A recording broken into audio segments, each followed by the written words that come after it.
안녕하세요. 안녕하세요. 토요일에도 이렇게 교사 모임 나와주셔서 정말 진심으로 감사드립니다. 우선 제가 다니엘을 준비를 했습니다.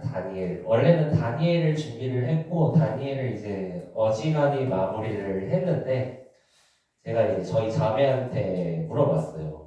이거를 하는 게 맞을까 물어봤는데 저희 자매가 의견 주기를 아니 내일 소풍 가야 되는데 이런 거 하면 선생님들 관심도 없으시다고 다니엘 같은 거 하지 말고 다른 거 하라고 이렇게 의견을 줬는데 그 이야기를 듣는데 맞는 것 같은 거예요. 괜히 다니엘이 좀 지식적인 부분이 많거든요. 그래서 선생님들 스트레스가 될 것 같아가지고 조금 다른 주제로 제가 준비를 했었습니다. 근데 이 주제가 갑자기 한 건 아니고 제가 이걸 해야지 했는데 지금 하는 거예요. 그래서 이게 제목만 보면은 무슨 내용인지 잘 이해가 안 가실 수도 있는데 저는 선생님들께 꼭 말씀드리고 싶은 내용 중 하나여서 준비를 열심히 했습니다. 그래서 잘 들어주시기를 부탁드립니다. 그리고 청년 선생님들은 지금 당신의 거듭남 확신하시니까 이걸 지금 듣고 계신데요. 이게 2011년이죠. 15년 전 말씀이에요. 근데 이 말씀이 뭐 제가 엄청 잘 아는 건 아니지만 저희 교회의 역사의 흐름을 바꾼 말씀 중에 하나거든요. 저희 교회 역사의 흐름을 바꾼 말씀 중에 하나예요. 왜냐하면은 저희가 성장하듯이 교회도 이렇게 성장하는데 저희 교회가 교리적으로 성숙하지 못했던 시기에 그때는 어떤 생각들을 가지고 있었냐면은 예수님이 나의 죄를 가져가는 사실을 알면 구원이지 라는 게 일반적인 저희 교회의 문화였어요. 근데 서두서 목사님께서 딱 올바른 교리에 대한 지식을 안다고 해서 구원이 아니다를 선포하심으로써 저희 교회의 역사가 좀 바뀌긴 했습니다. 그래서 이게 아마 뭐 100년 뒤에 주님 앞에서 100년 뒤에 우리 생명의 말씀 선교의 역사를 이제 재구성한다면은 이 설교는 역사를 바꾼 설교 중에 하나로 들어가지 않을까 싶은 그런 중요한 말씀이었어요. 하지만 아쉬운 점은 너무 옛날 말씀이죠. 지금은 이제 많이 발전해서 이제 이런 게 흔한 저희의 교리에 머리 박혀 있지만 그때는 굉장하게 파격적이고 센세이션한 내용이었다. 뭐 그렇습니다. 그리고 제가 지금 이런 내용을 뒤이어서 하는 게 발제 때 계속 하는 내용들이에요. 제가 계속 발제 때 복음에 대한 오개념에 대해서 말씀을 드렸었잖아요. 그래서 저저번 주에는 발제를 하는데 제가 발제를 하는 걸 다시 봤어요. 자매랑 다시 보는데 너무 못한 거예요. 발제가 망했다는 생각이 너무 드는 거예요. 그래서 저희 자매한테 이거 발제 좀 못한 것 같은데 어떻게 들었냐 물어보니까 엄청 못했네요? 이러더라고요. 왜 이렇게 못해요? 막 이렇게 진심으로 놀리듯이 얘기하지 않고 그래서 생각해보니까 제가 너무 많은 내용을 압축해서 시간에 쫓기듯이 해가지고 좀 설명을 잘 못 드린 게 있겠다 싶어가지고 지금 시작부터 굉장히 마음을 편하게 하고 왔습니다. 그래서 시간을 잘 사용해 시간 내에 마치되 너무 촉박하게 발제를 하지 않으려고 지금 마음 먹고 있고요. 저번 시간에 내용을 조금 다시 되새겨 보면은 당신의 거듭남 확실하십니까? 들으셨으니까 이제 청년 선생님들은 더 쉽게 보실 수도 있는데 제가 처음에 말씀드렸던 게 구원은 절대 가볍지 않다였습니다. 구원은 가볍지가 않아요.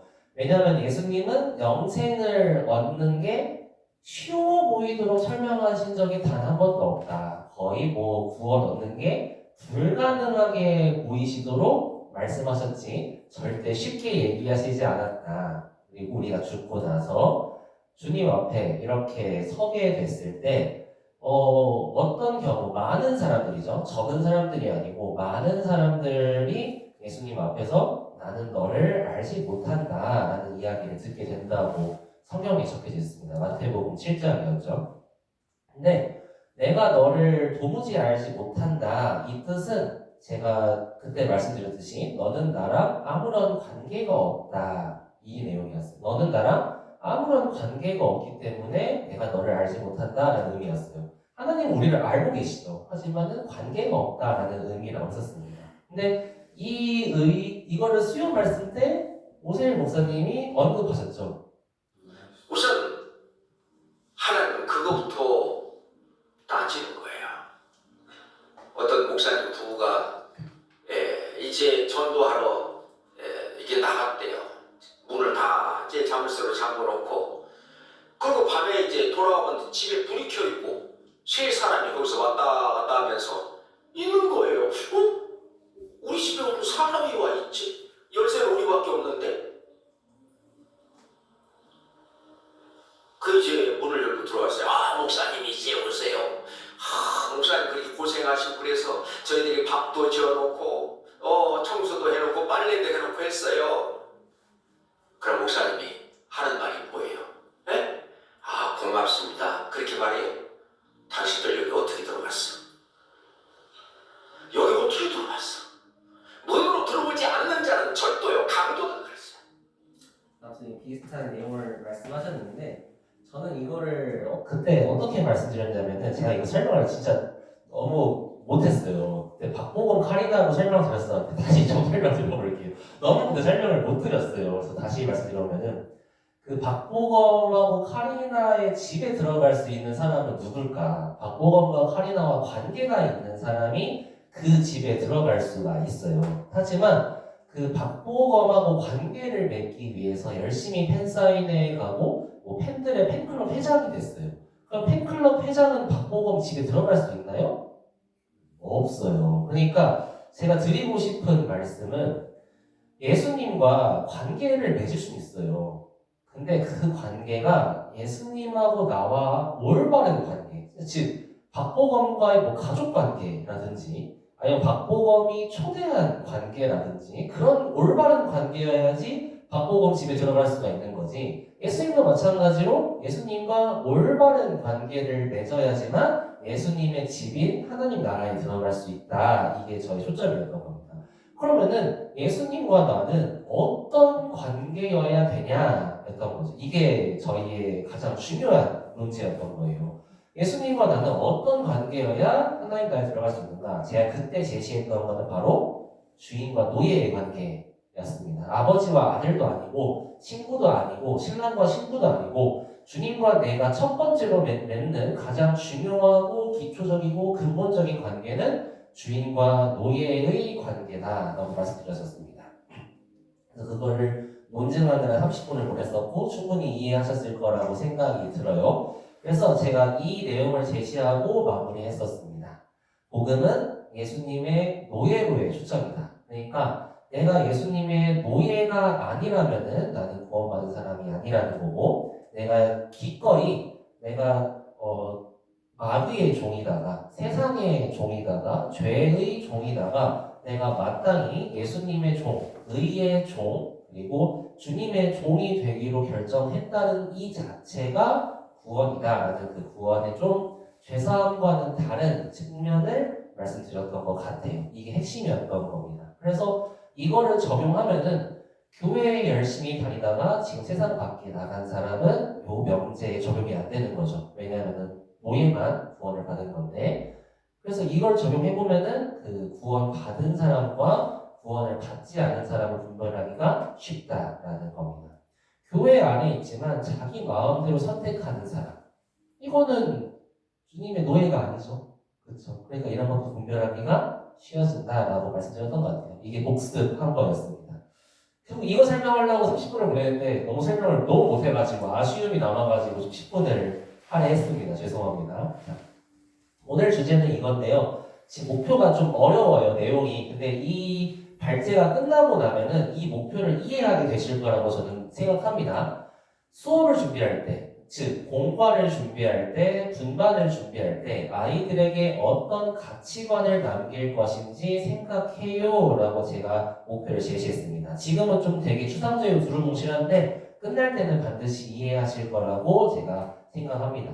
순서를 2개를 준비했는데요. 사실개념 일반화라는 개념과 일반화 지식 성장이라는 좀 되게 학문적인 내용인데요. 쉽게 설명드릴 겁니다. 그리고 지금 약간 마음속으로 2개를 준비했지만은 1번까지 했었을 때 30분이 지나면은 여기서 딱 끝내려고 마음 먹고 있습니다. 그래서 지금 마음 편안하죠? 준비는 2개 해놓고 여기까지 하면 끝내야지. 하니까 지금 마음이 좀 편한 것 같습니다. 지금 한번 해보겠습니다. 다시 세트인데 또 다음에 하면 되죠. 그죠? 그러니까 소풍에 바빠 죽겠는데 지금 이것도 하는 것도 그죠?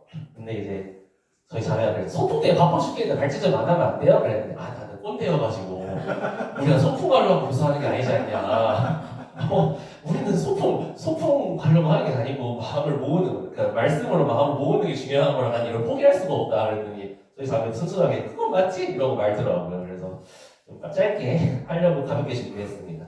네. 근데 이 용어는 어려운데요. 내용은 충분히 이해하실 수 있어요. 용어만 좀 어렵습니다. 일단은 저가 준비한 제목이 신앙 지식의 위계라는 건데 이게 좀 위계라는 말 좀 저도 어렵거든요. 이 위계라는 말이. 이 위계랑 좀 비슷한 내용이 뭐냐면 품계, 뭐 계층, 등급, 유의어로는 뭐 계층, 순위, 품계.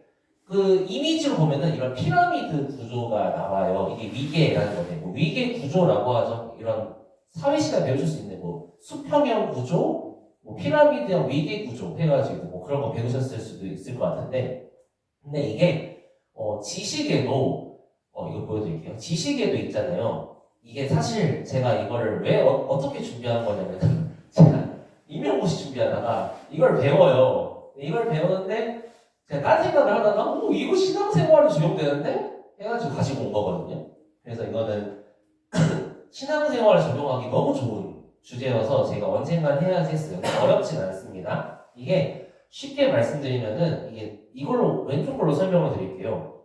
이게 지식에도 여기 보시면은 가치 있죠. value라고 해가지고 가치가 높은 지식은 지혜라고 하고 가치가 낮은 지식은 데이터라고 한대요. 그러니까 뭐 제가 갑자기 예를 만들 수는 없을 것 같은데 뭐 이거는 책상 이런 데이터, 이건 책, 의자 이런 거는 그 가치가 낮은 지식인 거고 이 지혜라는 거는 갑자기 이런 얘기 들으면 10년 뒤에 어떤 주식이 가장 많이 오를 것인가 뭐 이런 거는 굉장한 지혜인 거죠. 그러니까 이런 가치가 높은, 그러니까 똑같은 지식이어도 가치가 높은 지식이 있고 가치가 낮은 지식이 있다. 그리고 이해하기가 쉬운 지식이 있고 이해하기가 어려운 지식이 있다라는 겁니다. 즉 유초등부에도 요거를 적용할 수가 있어요. 자, 이거는 이제 제가 좀 잘 말씀드려 볼게요. 요거는 그 제 책에 나오는 임용고시 책에 나오는 거고 이걸 좀 재구성한 게 요거입니다. 즉 이 사실, 개념, 일반화 이게 좀 친숙하게 말씀드려 볼게요. 이 사실이라는 거는 그냥 사실이에요. 그냥 내용 그 자체. 일반화는 거기서 배울 수 있는 교훈이고 개념은 이 사실로부터 교훈을 얻을 수 있도록 도와주는 개념을 개념이라고 해요. 예시를 들어드릴게요. 예시를 한번 딱 보시면 쉬우실 거예요. 자, 여기에 다윗과 골리앗을 공과로 분반을 한다고 해봅시다. 사실은 굉장히 쉬워요. 다윗이 골리앗을 이겼다입니다. 깜짝이야, 죽을 뻔했네. 자, 사실은 굉장히 쉬워요. 다윗이 골리앗을 이겼다. 굉장히 쉬운 내용이죠. 근데 이걸로부터 저희가 좀 깊숙이 생각해 보면은 하나님은 뭐 요나단이나 사울과 같이 이스라엘에서 가장 강한 군사를 사용해서 골리앗을 이긴 게 아니고 다윗처럼 가장 연약한 자를 통해서 일하시는구나. 그래서 하나님은 인간의 조건이 아니라 하나님의 능력으로 일하시는구나. 이렇게 가치가 올라가는 지식이 된다는 겁니다. 제가 예시를 4가지 갖고 왔거든요.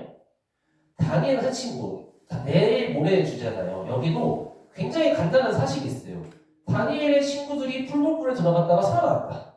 사실입니다. 굉장히 쉬운 지식이에요. 근데 거기에 하나님은 그리 아니하실지라도 믿음을 지키는 자를 지키시는구나.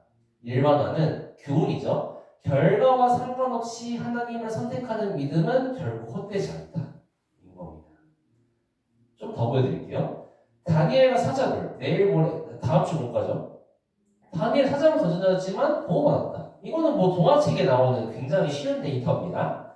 하나님은 하나님께 기도하는 사람을 지키신다. 여기 조금 더 어려운 내용, 그리고 한 번 더 정제된 교훈은 결과와 상관없이 하나님을 선택하는 믿음은 결코 헛되지 않다. 사자가 전제였지만 헛되지 않다. 이런 식으로 교훈을 받을 수 있고, 마지막으로 오병이어에서는 이건 떡 5개와 물고기 2마리로 많은 사람 먹였다. 쉬운 데이터. 작은 것을 사용하여 큰 일을 이루신다. 하나님께 드려진 것은 어떤 것도 상관없이, 크기와 상관없이 하나님의 능력 안에서 풍성하게 사용된다. 이렇게 교훈으로 발전한다라는 겁니다. 그러니까 요거는 교훈, 요거는 사실이라는 거죠. 그래서 이 지식이라는 게 가끔 이제 보면은요, 성경 지식은 참 많이 아는데 그 삶은 하나도 변하지 않는 분들이 계세요.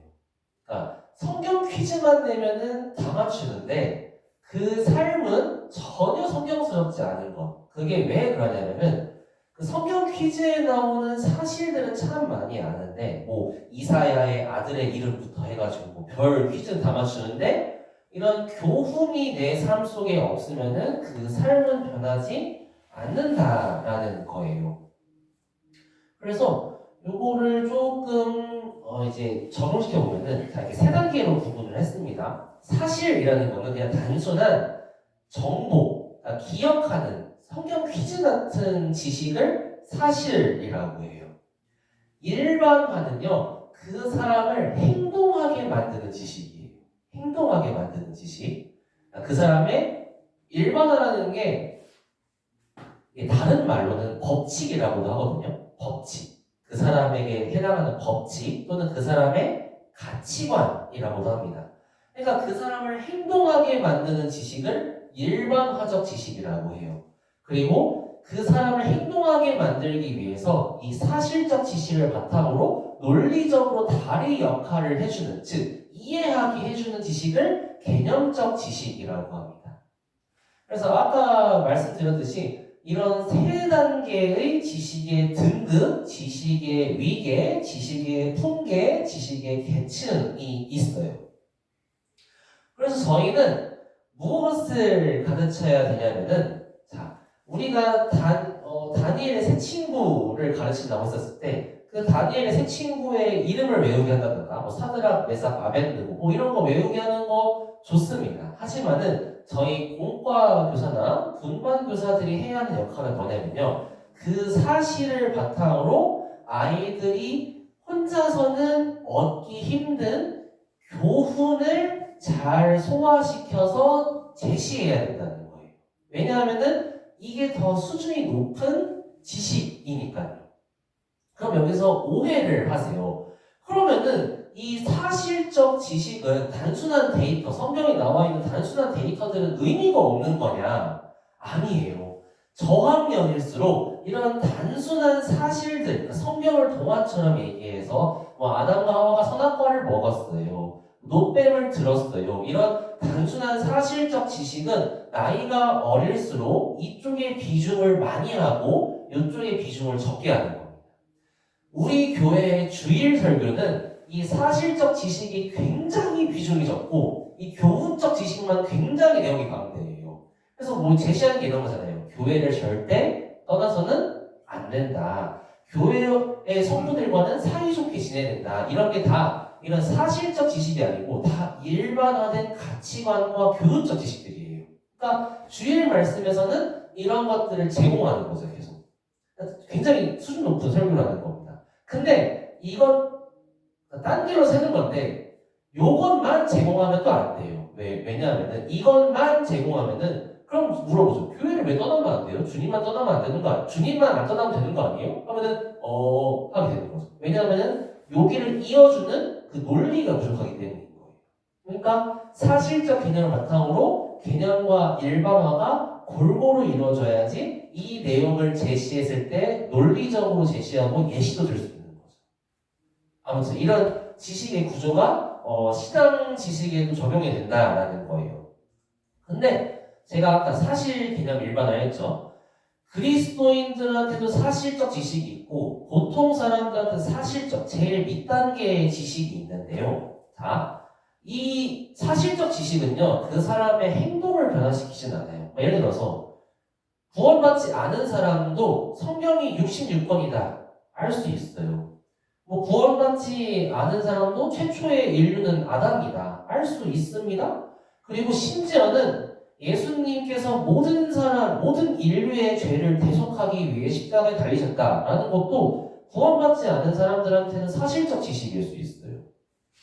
그렇죠? 그래서 이런 사실적 지식들은 그 사람의 가치관을 변화시키지 못하기 때문에 행동의 변화가 없어요. 근데 구원받은 사람의 최고에 해당하는 일반화 지식과 보통 사람에게 일반화 지식은 달라요. 뭐 예를 들어서 그리스도인들은 우리는 주님께 제 예를 든 거니까 미안해요. 주님께 노예처럼 순종하고 충성한다. 이거는 그리스도인들만 가질 수 있는 일반화 지식이죠. 그리고 뭐 우리는 예수님을 닮아야 한다. 예수님을 닮아야 하기 때문에 예수님께서는 머리 둘 곳도 없으셨다. 그러면은 우리는 예수님이 머리 둘 곳도 없으신 것처럼 우리도 그런 쪽으로 닮아가야 된다 하면서 그리스도인들은 세상과 돈에 욕심이 없어지게 되죠. 왜냐하면 그게 그리스도인의 가치관이기 때문이에요. 하지만 세상 사람들한테는 그런 가치관이 씨알도 안 막히죠. 그죠? 굉장히 교사스러운 어려운 내용을 제시하는 거네요, 방금 지금. 그래서 좀 설명하기 갈 길이 멀구나. 그래서 이렇게 일반화적 지식을 잘 제시해야 된다라는 거예요. 자, 그래서 수업을 준비할 때 저희가 항상 이야기를 맞잖아요. 초등부나 유치부나 그랬었을 때 우리가 이 이야기로 아이들에게 어떤 일반화, 어떤 교훈, 어떤 가치관을 남길 것인지를 항상 생각하시고 분반에 임해야 된다는 거예요. 제가 그래서 이런 것들을 항상 제시해요. 제가 맨 처음 공과에 있었을 때 엘리야와 까마귀 이야기를 설명했을 때 그때 제시했던 제 일반화 지식은 이거였어요. 하나님께서 나에게 필요한 것을 아시고 미리 다 준비해 놓으셨다. 이게 정제된 지식이라는 거예요. 사르밧 가볼 때도 내가 가진 것이 적을수록 하나님께 더 크게 쓰임받는다. 엘리야를 따르기로 결심한 엘리사 때는 하나님을 따르려면 결심이 필요하다. 엘리야를 끝까지 따르는 엘리사를 할 때는 하나님을 잘 섬기는 존경스러운 선생님을 잘 따라야 한다. 문둥병자 나아만을 할 때는 하나님의 말씀이 내 생각과 달라도 우선 순종해야 된다. 게하시를 할 때는 하나님보다 더 사랑하는 걸 생기면은 안 된다. 아람 군대를 부신 엘리사 할 때는 하나님은 보이지 않아도 나와 항상 함께 계신다. 히스기야 때는 하나님께서 도와주신 것을 내가 잘해서 된 것처럼 착각하지 않아요. 예레미야를 할 때는 하나님께서는 오래 참으시지만 영원히 참으시지는 않아요. 하나님께서는 나를 마음대로 하실 권리가 있으세요. 이런 식으로 그 내용을 할 때 내가 오늘은 예레미야니까 이 내용을 아이들에게 전달해줘야겠다라고 마음을 먹고 이 일반화된 지식을 먼저 줄글로 제시를 한 뒤에 그 뒤에 사실적 지식과 개념적 지식을 덧붙이는 거예요. 그래서 제가 공과를 할 때나 분반을 할 때 선생님들께서 꼭 아이들에게 전해주고 싶으신 가치관이 있으셔야 돼요. 이제 학습 목표가 좀 이해 가실 것 같은데 수업을 준비할 때 오늘 다니엘과 새 친구 이야기니까 다니엘과 새 친구 이야기 재밌게 잘 들려줘야지 이게 아니라는 겁니다. 다니엘과 새 친구를 할 때 아이들에게 해주고 싶은 말이나 전해주고 싶은 가치관이 분명히 있으실 거예요. 그러면은 내가 이 아이들한테 뭘 전달해줘야 될까를 고민해 오셔서 이 가치관을 아이들한테 전달해줘야겠다 마음 먹으시고 그걸 주제로 전달하시면 된다는 거예요. 그럼 분반하실 때 이게 어려우시면 어떻게 하느냐? 제가 공과 때 항상 이 일반화 지식을 제시하죠. 그러면은 이 일반화 지식을 중심으로 분반 때 그거를 중심으로 교재를 나누시면 된다는 거예요. 그래서 이렇게 그 일반화적 지식을 마음속에 항상 먼저 가지고 계시고 그냥 아이들한테 이런 성경 이야기만 재밌게 해줘야지 물론 그것도 유능한 교사긴 해요. 저학년일수록. 하지만은 선생님께서 전해주고 싶은 내용이 있으면서 그렇게 하는 거랑 전해주고 싶은 내용이 없으면서 그냥 성경 동화 얘기만 해주는 거랑 아이들이 느끼는 게 분명히 다를 거라고 저는 생각을 합니다. 그래서 제가 공과 때마다 일반의 지식을 줄글로 보여주는 이유도 이것이고, 그리고 이거를 제시한 거를 아이들에게 교훈을 잘 소화시켜서 아이들의 가치관으로 일반화 지식으로 만들어주는 게 분반교사의 역할이다라는 거예요. 그러니까 공과교사보다는 분반교사가 훨씬 더 어려운 거죠.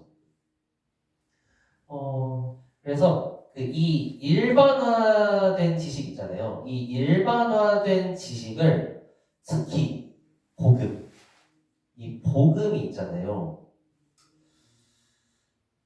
오늘 좀 어렵나요? 저 별로 생각보다 어렵지 않을 거 생각했었는데. 자, 근데 이 사실적 지식은요, 좀 틀려도 복구가 돼요. 뭐 예를 들어서 다니엘의 새 친구 이름 틀려도 이런 건 복구가 금방 되거든요. 근데 아이들의 가치관을 잘못 주입하잖아요. 이거는 복구가 어려워요. 왜냐하면 이게 어디서부터 잘못되었는지 찾기도 어렵고요. 그 잘못된 걸 찾더라도 그거를 다시 주님께 올바른 가치관으로 바꾸는 것도 굉장히 어려워요. 그래서 우선은 항상 저희가 교사교육 때 들어왔지만은 선생님들이 우선 구원에 대한 올바른 가치관, 특히 복음 뿐만 아니라 신앙적으로 올바른 가치관을 지니고 계셔야지 아이들에게 실수를 안 하실 수가 있고요. 두 번째로 아이들에게 이 일반화된 가치관을 제시할 때 이게 정말로 정확한가를 검증을 수없이 하시고 제시하셔야 돼요. 안 그러면은 오류가 나면은 복구를 할 수가 없잖아요. 그죠? 그래서 이 두 가지를 적용드렸습니다.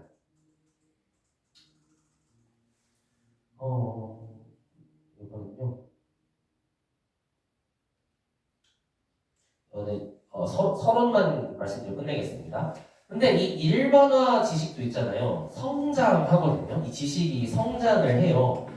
우리도 아이들에게 수학을 가르칠 때 순서대로 가르치잖아요. 덧셈, 뺄셈, 곱셈, 나눗셈을 먼저 가르치고 그 다음에 분수를 가르치고 그 다음에 분수의 덧셈을 가르치고 그 다음에 분수의 곱셈과 나눗셈을 가르치잖아요. 그 순서대로 가르치잖아요. 애들한테 바로 미분 이렇게 나가잖아요. 근데 이게 제가 생각했을 때는 이 신앙적 지식, 그러니까 성경 지식도 이런 순서가 있고 계통이 있고 위계가 있다고 저는 믿어요. 그러니까 성인들과 다르게 아이들은 이해할 수 있는 지식의 한계가 분명히 존재한다는 거죠. 그래서 저희는 아이들이 이해할 수 있는 만큼만 가르쳐야 되는데 제가 또 발표하고 싶은 게 이 이해할 수 있는 만큼만 가르치는데 거기서 오류가 많이 나온다는 거예요. 이거 하나만 할게요. 요거 되게 많이 하시죠? 매일 날짜에 맞춰 잠언 한 장 읽기. 이거는 언제 아이들이 배우는 거냐면은 선생님들께서 아이들에게 성경 읽기를 가르치실 때 아이들한테 요한계시록을 읽으라고 할 수는 없잖아요. 그러니까 제일 먼저 제시하는 게 잠언이거든요. 왜냐하면은 잠언은 읽기가 쉬워요. 근데 이 잠언 내용이요. 넘어갈게요. 사실 성경에 지혜서라는 파트에 잠언과 전도서와 욥기라는 파트가 세 가지가 있습니다. 근데 이 역할이 달라요. 그리고 잠언은 제가 암송을 못했는데 그 잠언 1장 앞부분에 솔로몬이 잠언을 어떤 사람이 읽으라고 하는 그 독자의 설정이 되어 있거든요. 그러니까 솔로몬은 이 잠언을 누구한테 쓴 거냐면은 어리고 신앙적으로 지혜가 모자라고 그런 사람들을 위해 쓴 게 잠언이에요. 전도서는 자기가 세상을 다 아시겠죠? 그러니까 요거는 애들용이에요. 애들용입니다. 잠언은. 전도서와 욥기는 어른용이에요. 근데 지혜서에는 세 종류의 지혜가 나와요. 제가 내년에 욥기 발제할 때 하면 좋겠는데 이 지혜서에는 세 종류의 지혜가 나오거든요. 1차원적 지혜, 그러니까 뭐 기술 지능 것 같은 지혜. 2차원적 지혜는 선악과 신학적 지혜, 3차원적 지혜는 인간이 알 수 없는 하나님의 지혜라고 해요. 근데 이 잠언의 지혜는요, 2차원적 지혜예요. 욥기와 전도서의 지혜는요, 3차원적 지혜예요. 그래서 너무 길어지겠다. 잠언만 읽으면은 5개념이 생겨요. 하나만 제시할게요. 너무 길어져서 죄송해요. 뭘로 할까? 이걸로 할까요? 이런 거 애들 읽어요. 하나님께 모든 걸 맡기면은 내가 원하는 게 이루어지는구나. 맞는 말이죠. 근데 애들은 이걸 이제 그러면은 하나님한테 내가 기도하고 맡기면은 내가 하는 모든 게 이루어질 거야. 애들용이죠. 여기서 오류 생기는 게 보이세요? 성인들은 보여요. 선생님들은 아니야. 다 안 이루어져. 거든요. 교사들은. 근데 애들은 그렇게만 배워왔어요. 그러니까 성인 돼서도 이 가치관이 안 깨지는 거예요. 그래서 어떻게 하냐? 내가 시험을 맡기면은 난 시험 잘 볼 거야. 합격할 거야. 또는 결혼도 해볼까요? 내 결혼도 주님께 맡기면은 잘 될 거야. 이렇게 하는데 사실 이게 좀 위험하다. 짧게 설명하면 안 되겠는데 이거. 시험으로만 할게요. 시험으로만. 그러면은 시험 이것만 마칠게요. 시험 잘 볼 거야. 맞는 거예요? 아니에요. 이거 틀려요. 시험을 하나님께 맡긴다고 시험을 잘 보는 거예요? 아니면 하나님의 뜻대로 시험 점수가 나오는 거예요? 후자죠. 그러니까 이걸 잠언만 읽으면 오해해요, 애들이. 그럼 시험을 맡기면은 나 서울대 합격할 거야. 이런 내 소원 성취형 기복신앙으로 바뀐다는 거죠. 요점이 뭐냐? 다음에 말씀드릴 거긴 한데 다음에 할게요. 그러니까 이게 선생님들의 잘못은 아니에요. 그러니까 잘못 가르쳐서 생긴 문제가 아니고 그 수준에 맞게 가르쳤는데 그 수준에서 벗어나지 못해서 생기는 문제라는 거죠. 그러니까 저희가 이런 부분까지 선생님들께서 잘 알고 계시면은 이런 오류가 안 생길 수 있다라는 게 요점이었습니다. 그래서 마무리를 하면은 요거였습니다. 수업을 준비할 때 선생님들께서 오늘 이야기 재밌게 잘 설명해야지가 아니고 어떤 교훈과 가치관을 남겨주실 것인가 고민하시고 분반 준비를 하시면 좋을 것 같습니다. 이상 발제 마치겠습니다.